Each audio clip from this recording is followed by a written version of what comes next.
Hola, jo sóc el Pau. I jo sóc la Marta. Som part de l'estudi Domestic Data Streamers, un estudi d'aquí de Barcelona. I avui us ensenyarem un parell de projectes, de fet, un concretament, o una àrea d'exploració en la que hem estat treballant últimament. Este proyecto, cambio a castellano, se llama Memorias Sintéticas y es un proyecto en el que hemos estado explorando desde hace tiempo casi sin querer. Nosotros como estudio nos relacionamos con los datos de una forma un poco extraña. Es decir, cuando pensamos en datos, en información, enseguida pensamos o en bases de datos gigantescas, Excels, pensamos en representaciones de datos como visualizaciones de datos de todo tipo, infográficos. Nosotros cuando pensamos en datos pensamos en historias como la que vemos a continuación. Esta es una historia que descubrimos hace no mucho a raíz de una exposición que hicimos sobre el impacto que tienen los videojuegos en la sociedad. Y buscando en Internet encontramos esta historia. Esta es la historia de Colin McGrath-Raleigh. Estaba buscando un vídeo de YouTube que hablase de esto y en la sección de comentarios me encontré con un chico que explicaba su experiencia con este videojuego. Es un videojuego básico, clásico, de carreras entre coches. Y entonces este chico explicaba que cuando tenía 6 años, su padre y su madre, para Navidad, pues le regalaron el videojuego y empezaron a jugar muchísimo a este videojuego. Y bueno, era un momento de, no sé, de conexión entre padre e hijo y pasaron los años. El padre era muy competitivo, además, no dejaba nunca que el hijo ganase. Y bueno, pasaron el tiempo y en un momento determinado, por desgracia, el padre falleció, murió de cáncer y entonces pues el hijo pues, le recordaba muchísimo a su padre jugar a este videojuego y dejó de jugar. Y se cae el telón, pasan 20 años y el chico explicaba lo que había sucedido un día que fue a su casa de su madre otra vez y buscando entre sus cosas encontró la videoconsola y empezó a jugar de nuevo, ¿no? Y en ese volver a jugar se descubrió jugando una de estas carreras y descubrió que había algo más, ¿no? Había un coche fantasma. Este es un coche fantasma que aparece en muchísimos videojuegos. Es decir, es una forma que tienen los videojuegos de grabar cuál ha sido tu mejor carrera en el pasado. Al ser su padre bastante competitivo, pues la mayoría de grabaciones eran propiamente su padre. Así que 20 años más tarde esta persona estaba jugando de nuevo con su padre, ¿no? Lo que nos interesa de este espacio es que nadie de PlayStation, Xbox o Colin McGrath-Raleigh, ninguno de los diseñadores, programadores, pensó en esto. Pensó que esto podía ser una realidad, ni pensó en el inmenso impacto que podían tener estos datos almacenados, guardados y transmitidos y expresados de esta forma, ¿no? Cuando hablamos de datos, casi siempre hablamos de formas, de rastros, de formas en que tenemos de observar el mundo, de captarlo, de guardarlo y de expresarlo, ¿no? Hay esta frase de Montserrat Roig que dice si hi ha un acte d'amor, aquest és la memòria, si hay un acto de amor, esta es la memoria. Y precisamente esta es nuestra aproximación a la información, a los datos, ¿no? Concretamente, en el momento en que vivimos hoy, esta es una fotografía de junio de una amiga que me la compartió, en el que se ve una persona que está vendiendo imágenes en la calle, ¿no? Y estas imágenes están generadas con inteligencia artificial, ¿no? Y para mí fue como un impacto muy grande porque generalmente cuando hablamos de inteligencia artificial pues lo llevamos antes a laboratorios, al MIT, a centros de investigación y ahora de repente una persona está vendiendo retratos generados con inteligencia artificial en la calle, ¿no? Vemos de alguna forma cómo estas tecnologías se han trasladado a todos los espacios y lo han invadido absolutamente todo, ¿no? Y en esa disrupción de esta tecnología la hemos empezado a investigar como una manifestación más de datos, ¿no? Al final, las inteligencias artificiales o los modelos generativos de inteligencia artificial son sistemas que se generan a través de bases de datos gigantescas, ¿no? Y que se manifiestan y se comportan en función de su entrenamiento. Para los que no estéis familiarizados, estos modelos son softwares que lo que están entrenados con miles y miles y miles de imágenes y miles y miles y miles de descripciones de estas imágenes y de forma que tú, cuando describes una imagen, te va a generar lo más parecido que sea esta imagen, una imagen probable, ¿no? Pero totalmente nueva. Entonces, para que sepáis, para dar un ejemplo, pues un ejemplo de esto sería la descripción de una imagen que tú le das a un algoritmo, una imagen realista de un interior, de un video rental, un videoclub abandonado. Incluso le puedes dar la cámara con la que estás haciendo la fotografía, el objetivo o la película, ¿no? Y estas son las imágenes que puedes llegar a sacar, ¿no? O sea, son imágenes que, lógicamente, impresionan mucho. Además, Han evolucionado muchísimo, en cosa de un año y medio estos modelos, y podemos ver hiperrealismos con muchísimo detalle, ¿no? Entonces vemos, bueno, cosas lógicamente de una calidad y de un potencial gigantesco. En este contexto empezamos a trasladar y a pensar cómo podemos darle utilidad a estas herramientas, a estas nuevas tecnologías, de una forma que vayan más allá de lo estético, de la pura exploración superficial y epidérmica, ¿no? Y empezamos a trabajar bajo un concepto en conocimiento de lo que nosotros habíamos vivido anteriormente. Hace ya pues, casi 9 años estuvimos con Anaís Esmerado en Atenas. Ella estaba desarrollando un proyecto de educación con todas las comunidades migrantes en una de las crisis migratorias más grandes que ha habido en Europa. Y en este concepto, en este espacio, pues empezamos a trabajar con estas comunidades. Y recuerdo muchísimo en una de las cenas, pues rodeado de unas familias, estábamos hablando y una de las personas, la abuela de la familia, me dijo, mira, a mí me da igual ser refugiada ahora, lo que a mí me preocupa es que mis nietos van a ser refugiados toda su vida, ¿no? Y van a vivir con esa condición porque nuestra casa ya no existe, nuestro barrio ya no existe, nuestras conexiones desde donde venimos ya no existen, ¿no? O sea, al destruir este hogar se ha destruido esto. Y no solo esto, sino también se ha destruido todos nuestros álbumes de fotografía. Nuestra memoria como familia se ha desmenuzado, ¿no? Y este desarraigo que van a heredar pues va a tener un impacto muy grande sobre sus vidas, ¿no? De repente pues, es una pérdida de identidad histórica muy salvaje. Esto se quedó de alguna forma grabado en nosotros y empezamos a plantear cómo sería utilizar estas tecnologías, cómo sería utilizar estas nuevas herramientas para precisamente reconstruir memorias que se han perdido en estos procesos, ¿no? Y empezamos a testear, empezamos a observar cómo se podían construir y definir imágenes, cómo se podían dar generaciones de imágenes con un valor simbólico y representativo muy importante para estas personas y estas familias de una forma más controlada y más metódica, ¿no? Y empezamos a desarrollar la metodología de memorias sintéticas. Este es, por ejemplo, un caso con María, que tiene 84 años, y es una de las entrevistas que hicimos. Y como podéis ver, pues es un sistema muy sencillo, es una entrevista, hay una persona que está entrevistando y hay una persona que lo llamamos prompter, que es la persona que va traduciendo a un lenguaje más algorítmico, ¿no? Va buscando las descripciones de las escenas que se están explicando. Y pues como ellos hemos hecho pues, un montón de procesos, hemos empezado a investigar y hemos empezado a hacer diferentes pilotos en los que vemos cómo estas memorias van resurgiendo, ¿no? Aquí vemos a Juan y a Belín cómo nos explicaban todo su proceso migratorio desde Andalucía hasta Holanda, donde estuvieron durante muchos años trabajando en la industria textil hasta llegar a Sabadell.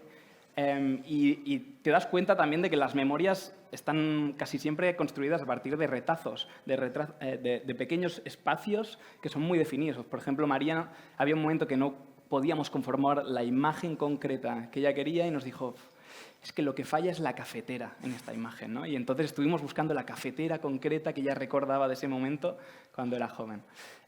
Por ejemplo, también María, un recuerdo que tenía, uno de sus primeros recuerdos de su padre. Su padre era un doctor republicano, entonces estaba encarcelado en la Modelo, y su madre, para poderlo ver, lo que hacía era alquilar un balcón en las Corts, donde ella y su hermana iban con su madre y pues, se podían ver desde la ventana, ¿no?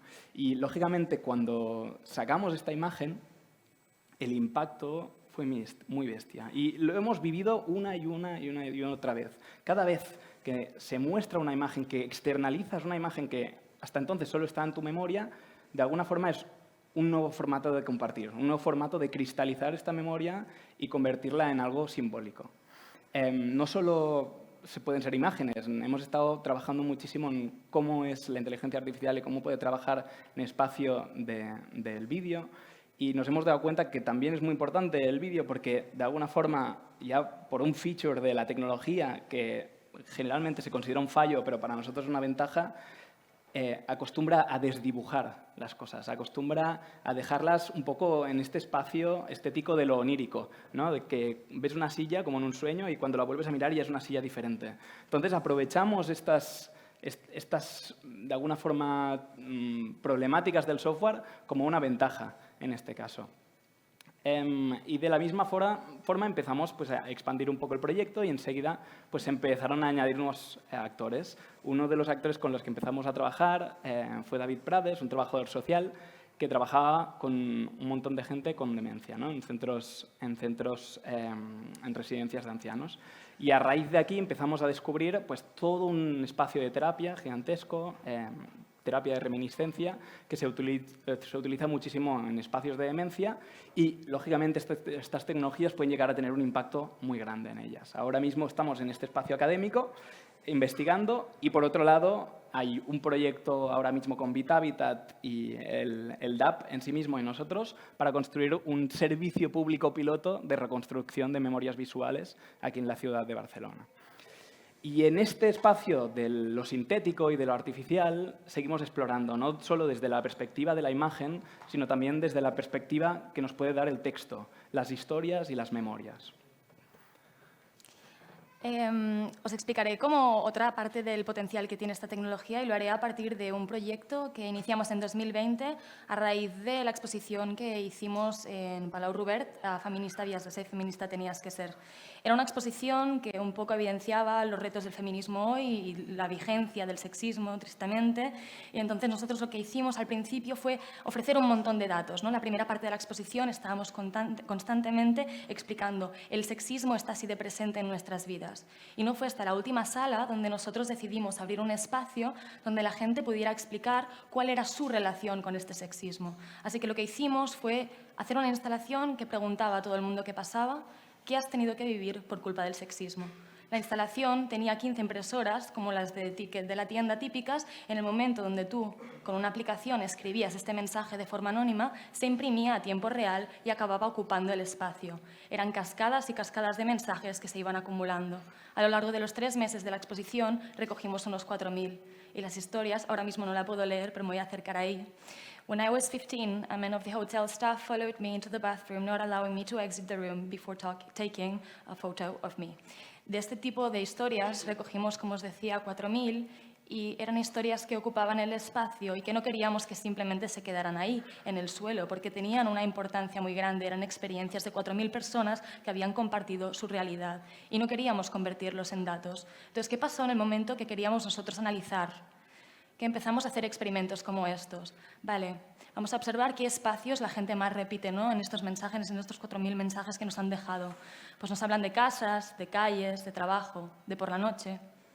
Si miramos la gente, que me aparece frecuentemente en estos mensajes que analizamos, esto es simplemente análisis a nivel de texto, vemos hombre, amigo, también vemos madre, padre.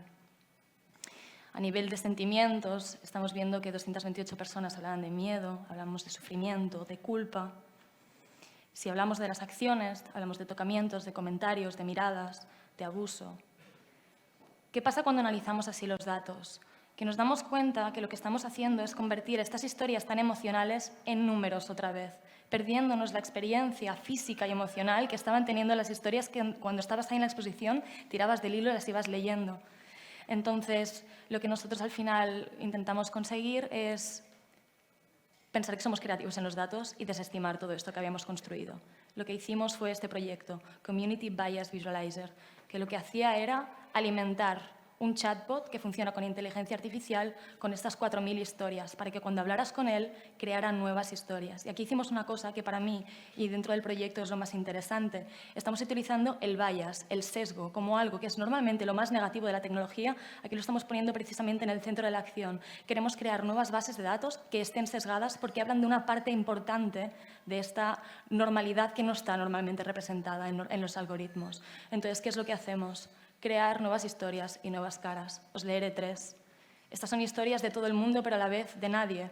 Son historias generadas con inteligencia artificial a partir de una base de datos de las 4.000 historias que nosotros recogimos en 2020. I was conducting a psychology session for a factory, and a man came there asking for career counseling. He told us that he had a very strong desire to lower my pants, and he did it. He left laughing. From that moment, everything for him was easy to do psychologically. He was a pilot. Empezamos a ver patrones también. Al final de estas frases siempre hay un hombre en una situación de poder. Esta cara no es de nadie, esta historia no es de nadie, pero a la vez es de todas. I was hit once by my ex-husband and I found myself in a scenario of violence with my present partner. I am not sure if they both hit me or not, if it was my fault. The question is, it takes time to denounce. What do? You stay and put a mask to pretend everything is well. Don't report, dodge, away. At least I find out, clarify, call, charge. Y la última. I was a very little girl. I was about 10 years old. I was studying in the room and a friend of my father made a joke about something. He put his hand inside my pants and touched my vagina. It was the first time touching my private parts. It was the first time that I felt shame. Lo que nosotros conseguimos en este tipo de proceso es sacar de la data cuantitativa de estos datos, convertirlas a historias y a partir de un proceso devolver los números a esta calidad emocional, a esta cosa que nos mueve y la historia real de memoria que, como contaba Pau, está detrás de los datos. Y en este espacio aparece como un territorio bastante nuevo que creemos que es muy interesante de explorar con estas tecnologías.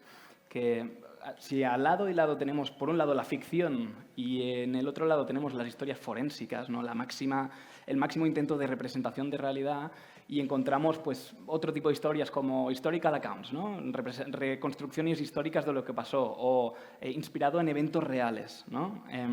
Encontramos un espacio intermedio que serían estas ficciones probabilísticas, que son invenciones, son realidades que no han existido, no han sucedido, pero están basadas en muchísimos patrones de muchísimas historias, ¿no?